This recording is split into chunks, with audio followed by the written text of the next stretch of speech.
We have VO, we have VO coming in, and they'll be waiting outside. So if we can maybe, he said, in anticipation, get through number 9 by 12:30, that would be good.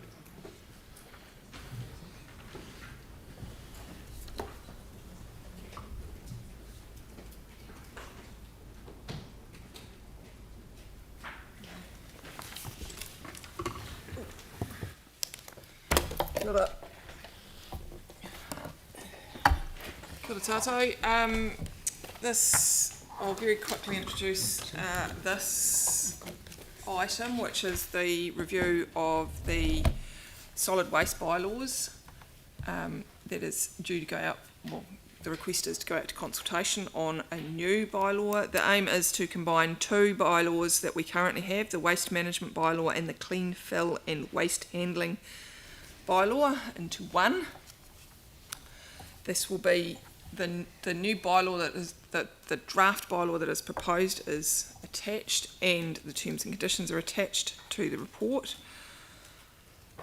It covers off the handling and management of waste, so mainly facilities that are handling it and the curbside collection work. The main changes are predominantly the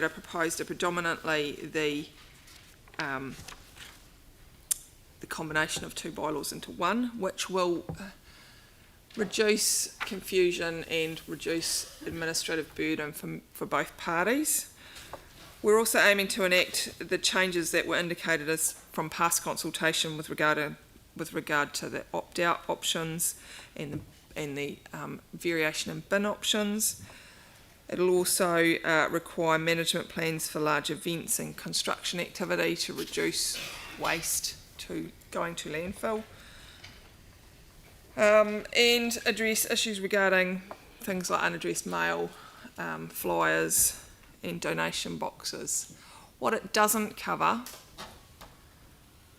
are materials that are not a waste stream. So that does cover the shopping trolley issue that has been raised on many occasions. We have a process for dealing with shopping trolleys, which is through the Snaps and Solve, and they are directed directly back to the organisations that own them. They are not waste, they need to be picked up and taken back. We have suggested in a briefing that we ask the question through the consultation of our residents as part of the consultation whether they believe that this is an issue and we should address it as part of this bylaw. So we will do that as part of the consultation material. The other thing that it doesn't cover are storage yards. So, for example, scrap metal yards. They are covered under the district plan review, and in fact the bylaw references where users of sites need to comply with district plan rules and regulations. So what we're not trying to do is rewrite those. They are covered under the district plan. So the bylaw doesn't cover that. So scrap metal yards are a good example. It is not a waste stream. It is deemed to be a storage yard because it's not a waste material. So I know there will be differing opinions about that, but that is where we are at with that right now. And we are not looking to change the district plan as part of this bylaw. So that is my very quick introduction, and we'll put it out there for questions, as soon as you want to. Just a nice simple one. In some areas where I've gone, the shopping trolleys, you take them out, not that I was doing a runner with one, and the wheels lock, so you can only take them to the perimeter. Yep. What organisations like ourselves, we always there are rules to never deal with something at the source. Pollutant water coming off galvanised roofing and things like that. If the property owner was required or the manufacturer was required to coat it before it left their factory, the community wouldn't have to be paying for it through us. Yep. So is there a way through our bylaws, etc., that we could require supermarkets to have locking trolleys? Because what is the cost to our community? Our ratepayers are costing paying for something. No. Short answer in that is no. Okay. It's not that simple an answer. The issue is that actually shopping trolleys are at the present time are not a big cost to us, because through the SnapSend Solve system they go directly to the request to pick them up goes directly to the business and they go and pick it up. We don't incur the cost for shopping trolleys. Because my other question was a stupider one, which was going to be, can we confiscate them and sell them back to them? But we probably can't do that. If we want to be able to find them, we do need to have a clause in here that is part of it. That's why we are suggesting that as part of the consultation, we put it out there to say, is it an issue that the community wants us to address as part of the bylaw? But there will be an associated cost and impact to this business if it is. So, and to the ratepayer if it is part of this bylaw, because then we will have to engage. Our proposal is that we ask that question as part of the consultation material. If it comes back that it is, then you will get full information about what the reality of that means and what the costs to the ratepayer are. Yep, thank you. Because we've got a compliance role then. Yep. Yeah, so just on the shopping trolley one, because I think it's the wrong way round, that the supermarket gets punished for supplying a service, because it's to carry your groceries around as you pick them up and get them out to your car, or the bus stop or whatever. But it's the people who are taking it from the supermarket and then just wandering off for many blocks and then finish with that into the creek or leave it on the road or whatever. They're the problem. Well, the bylaw give the supermarkets the power to say our trolley goes this far. Once it's beyond that, it's theft or something. So it won't solve the problem. There's current legislation that allows the supermarkets to deal with that. The issue we've got is that that is up to the supermarkets to deal with. Right. Not us. That's not our property. So what legislation does the supermarket have to use? It's theft. So they can deal with it that way, but it's outside the bounds of our realm, and it's not something the bylaw can deal with. Okay. I've just never seen a sign anywhere saying that other than the ones Tim talks about where it tells you where it locks off, but to say don't take your trolley beyond the car park limit, or they don't exist, but it just... But, oh well. Good. Karen? Regarding the opt-out thing, so I just want to make sure that I understand it absolutely clearly. So if I was a resident of, say, Birdlings Flat, for example, I can opt out of curbside collection, and if I opt out, I don't pay the targeted rate. Is that how? No, that is not quite as straightforward. The opt-out options, you need to have another alternative option. So it is more around multi-unit developments. Equivalent. You need to have equivalent. You need to have an equivalent service that minimises the maximises the diversion of waste from landfill and collection. So the Birdlings Flat transfer station is not an equivalent service? No, it's not. It's designed for where you have a high number of residents together. They may be having a commercial operator coming in and providing that service. It may be due to space. They don't have enough to have the wheelie bin service. So if they can provide an equivalent service, then they have the ability to opt out. So they're not paying twice. So the residents of Birdlings Flat wouldn't have any option but to accept curbside collection? Unless they got together and had another commercial system that was doing the same thing. Right. No. Okay. Yeah. Thank you. Okay. As is the same for residents in Northwood or residents in Cashmere or residents anywhere in the city. But Yanni's next, I'll just throw a question in. So for my sense, we're condensing two into one. Yep. Which I think is great because it's going to save a lot of grief and admin and stuff like that. But just so I'm clear, there's no, I shouldn't use the word hidden, there's no other changes in there. The bylaws remain the same, they're just under one roof. Or is there lots of others? There's quite a lot of changes and they are outlined in the report and summarised in section 1.5 of the report. Yep. Okay, yeah, I saw some. Yeah, okay. Thank you. So have I got is 0. And you've got another question? Didn't even get to ask one. So can I just check? So I gave staff a photo. I don't know if they can put it up on the screen.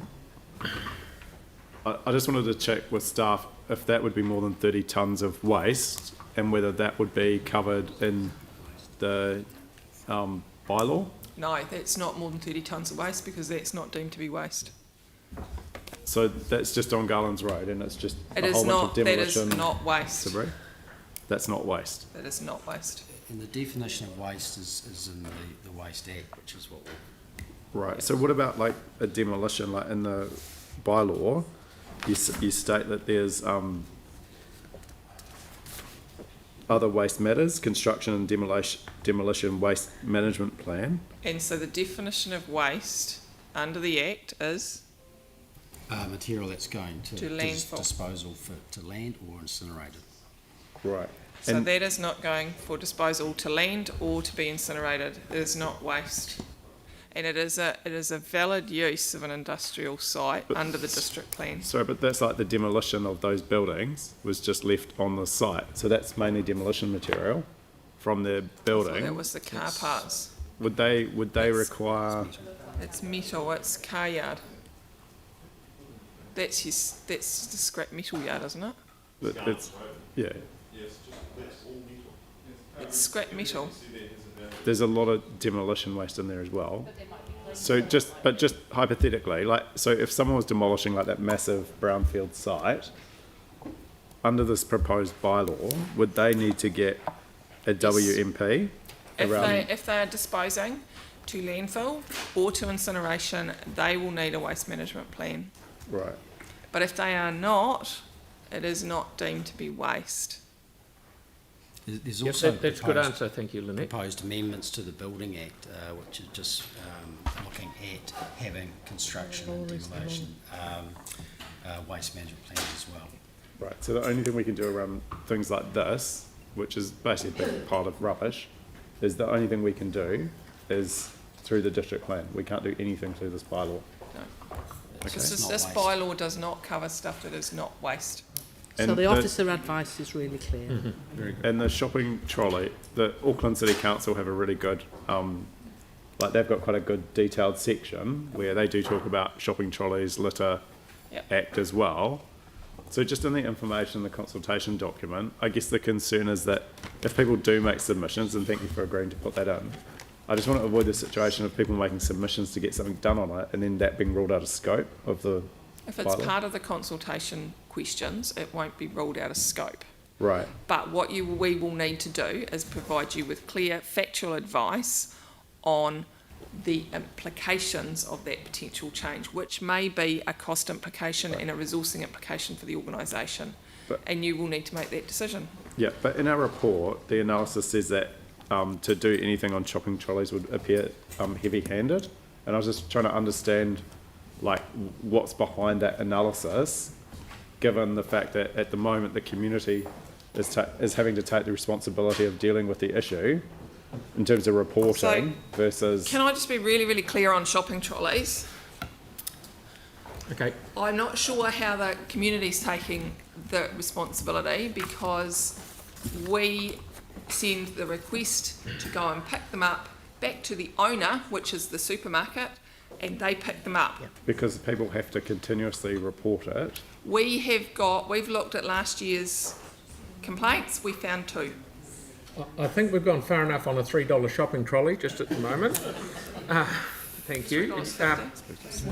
We got 2 Can I last just year. can I just request that in the consultation material, sort of right up the front, we make it really clear on the definition of waste, what's in scope, what would fall under the definition and what would not, and why not. Yep.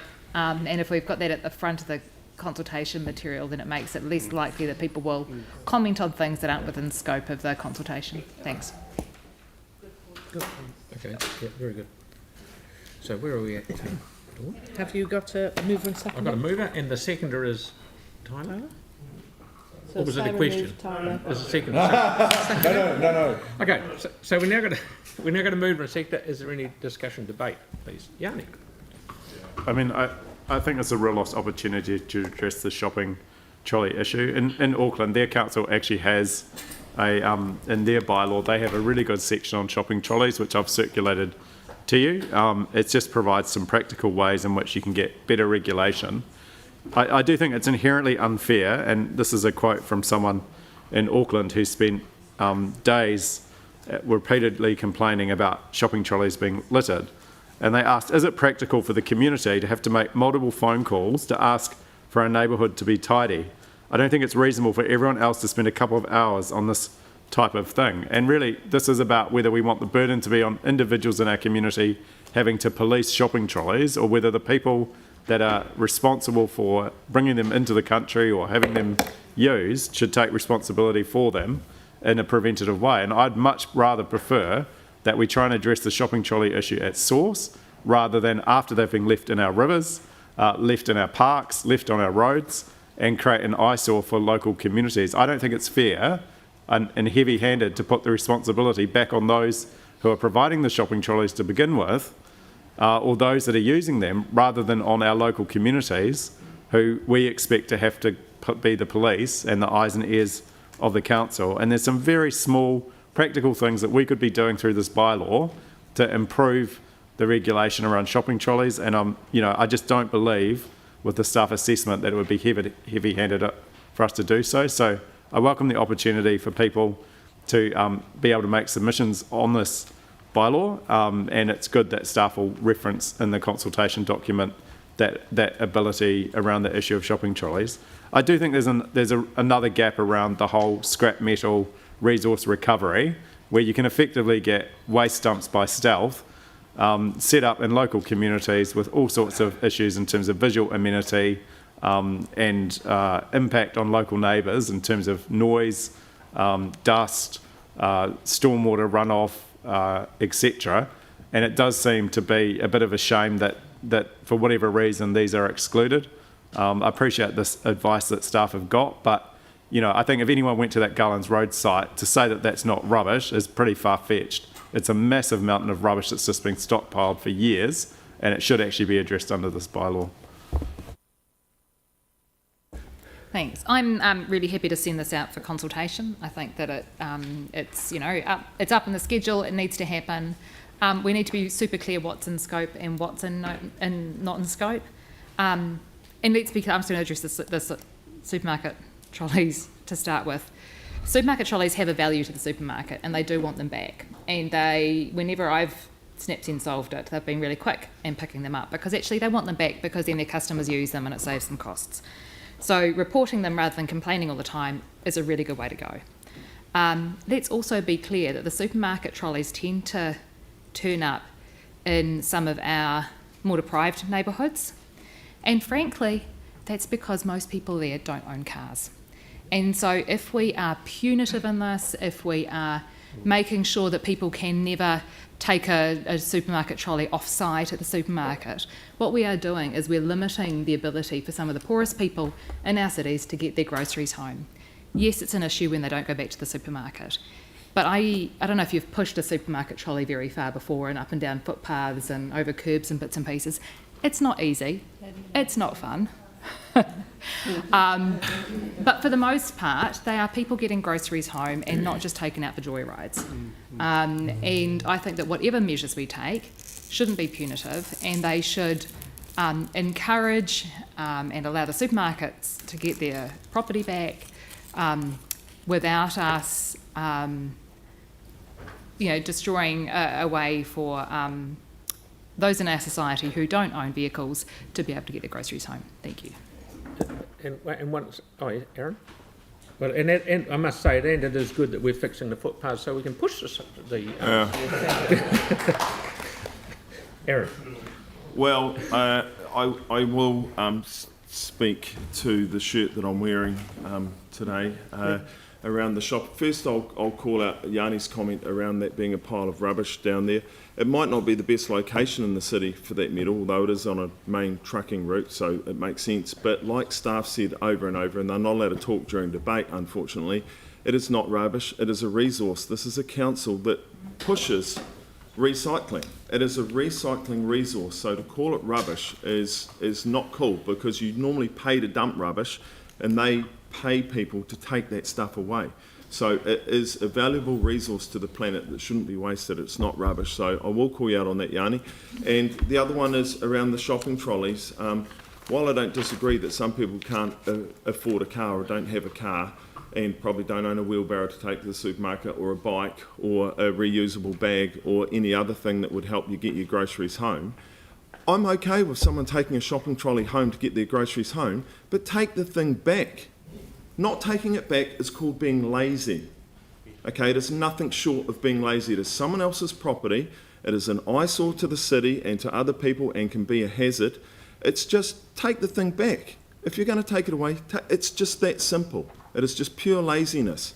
And so to say that some people can't afford to go get their groceries is fine, but if you can afford to walk it one way when it's heavier, when it's full of your groceries, you can afford to walk it back. So no problem them using it, but do take it back. That's all I say. Thank you. Okay, Grinchy's finished. Kelly? Yeah, Aaron's on fire today. Totally agree about supermarket trolleys and what Sarah said. I can remember being a student and we didn't have a car between us. We used to push our trolley home and we would take it back. And surely the supermarkets could see an opportunity here for keeping loyal customers, you know. Give them a supermarket trolley if they use their supermarket. So, yeah, I'm in favour. Okay, so we've got a mover and seconder. No more discussion or debate. I'd like to put in motion. All those in favour? All those against? Thank you. Carried. And that brings us to 12:30, where we're